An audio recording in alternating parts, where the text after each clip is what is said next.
Je m'appelle Karim Madani, je suis romancier, journaliste et auteur du livre « Tu ne trahiras point ».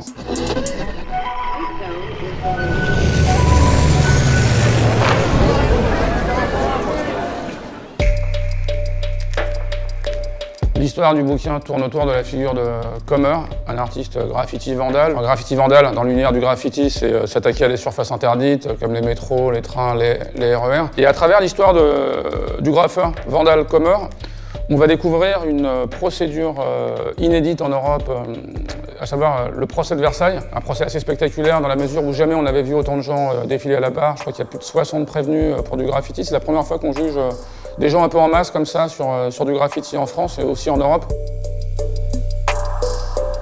Le graffiti est une branche de la culture hip-hop qui a été importée des États-Unis, notamment de New York, par des journalistes éclairés, un milieu plutôt bourgeois parisien dans les années 80. C'est un mouvement, le graffiti parisien vandale, qui regroupe toutes les classes sociales. Il y a un brassage social, culturel assez unique en son genre. Des fils de ministres, des fils de cadres dirigeants de la RATP, des prolos, des petits blancs déclassés, des étudiants aux Beaux-Arts. Et les profils psychosociologiques aussi sont hyper intéressants parce qu'il y a un panel de schizophrènes, de parano, de bipolaires, de rebelles, de dépressifs, de mélancoliques, suicidaires dans ce milieu qui est assez fascinant.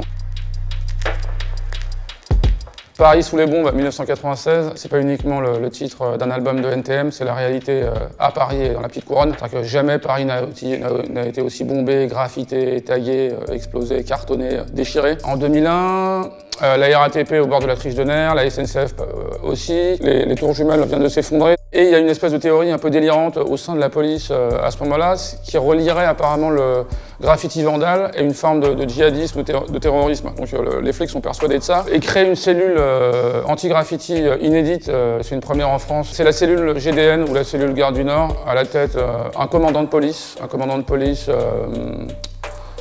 amateur d'art, assez éclairé, probablement lui-même fasciné par le graffiti, qu'on retrouve sur des forums, sur des alias, sur des formes de graffiti. Et cette cellule, elle va être dotée justement par rapport à cette ambiance de paranoïa, de psychose collective de 2001, de moyens exceptionnels qui sont liés justement à la lutte contre le terrorisme et le grand banditisme, à savoir commission rogatoire, garde à vue de 96 heures, filature, écoute.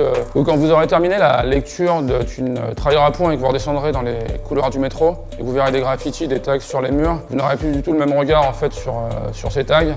Parce que non seulement ces bombes ont fait couler des litres et des litres d'encre et de peinture, mais aussi beaucoup de sang, de sueur et de larmes.